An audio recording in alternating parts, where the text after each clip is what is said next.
Hello there, my citizens. I'm going to be reading a little. Oh, I see Symphony Sam. There he is. Yay! I'm going to be reading a little bit of Great Gatsby. I want to try to get back into doing this because I have missed it a great deal. I love this story. I love these people. Um, it's always hard to say goodbye to them, so we're not there yet. So we're actually at the richest part of the book to me, and that was when Jay Gatsby walks in on Daisy, and he gets to show Daisy his house, and he gets to come to, and this is the most important part, I think, of the entire book. He comes to the realization of this dream that he's had. He comes to the realization of this monumental, epic vision that he's put together, and it actually has come to fruition, and he's alive to be experiencing it. And the flood of emotions and doubts and the freak out that he has over this experience. He built his world around this wonderful woman. How life, mimics art. How art mimics life. They all represent each other. That's what I always try to teach in my music appreciation class, that's for sure. And I'm living a moment right now, myself, of that. Okay, so we're going to start with the chapter, we're finishing up chapter 5. Nick Carraway is extricating himself from this trio melancholique which is all together in Jay Gatsby's house. The Great Gatsby, F. Scott Fitzgerald, chapter 5. As I went over to say goodbye, I saw that the expression of bewilderment had come back into Gatsby's face, as though a faint doubt had occurred to him as to the quality of his present happiness. Almost 5 years. There must have been moments even that afternoon when Daisy tumbled short of his dreams. Not through her own fault, but because of the colossal vitality of his illusion. It had gone beyond her, beyond anything. He had thrown himself into it with a creative passion, adding to it all the time, decking it out with every bright feather that drifted his way. No amount of fire or freshness can challenge what a man will store up in his ghostly heart. As I watched him, he adjusted himself a little, visibly. His hand took hold of hers, and as she said something low in his ear, he turned toward her with a rush of emotion.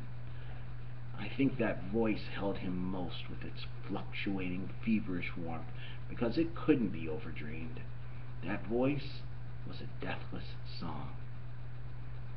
They had forgotten me, but Daisy glanced up and held out her hand.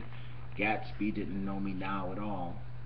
I looked once more at them, and they looked back at me, remotely, possessed by intense life. Then I went out of the room and down the marble steps into the rain, leaving them there together. Chapter 6. About this time, an ambitious young reporter from New York arrived one morning at Gatsby's door and asked him if he had anything to say. Anything to say about what? Inquired Gatsby politely. Why, any statement to give out. It transpired after a confused 5 minutes that the man had heard Gatsby's name around his office in a connection which he either wouldn't reveal or didn't fully understand. This was his day off, and with laudable initiative he had hurried out to see. It was a random shot, and yet the reporter's instinct was right. Gatsby's notoriety, spread about by the hundreds who had accepted his hospitality and so become authorities upon his past, had increased all summer until he fell just short of being news. Contemporary legends, such as the underground pipeline to Canada, attached themselves to him, and there was one persistent story that he didn't live in a house at all, but in a boat that looked like a house and was secretly moved up and down the Long Island shore. Just why these inventions were a source of satisfaction to James Gatz of North Dakota isn't easy to say. James Gatz, that was really, or at least legally, his name. He had changed it at the age of 17, and at the specific moment that witnessed the beginning of his career, when he saw Dan Cody's yacht drop anchor over the most insidious flat on Lake Superior. It was James Gatz who had been loafing along the beach that afternoon in a torn green jersey and a pair of canvas pants, but it was J. Gatsby who borrowed a rowboat, pulled out to the Ptolemy, and informed Cody that a wind might catch him and break him up in half an hour. I suppose he'd had the name ready for a long time even then. His parents were shiftless and unsuccessful farm people. His imagination never really accepted them as his parents at all. The truth was that J. Gatsby of West Egg, Long Island, sprang from his Platonic conception of himself. He was the Son of God, a phrase which, if it means anything, means just that. And he must be about his Father's business, the service of a vast, vulgar, and meretricious beauty. So he invented just the sort of J. Gatsby that a 17-year-old boy would be likely to invent, and to his conception he was faithful to the end. For over a year he had been beating his way along the south shore of Lake Superior as a clam digger and a salmon fisher, or in any other capacity that brought him food and bed. His brown, hardening body lived naturally through the half-fierce, half-lazy work of his bracing days.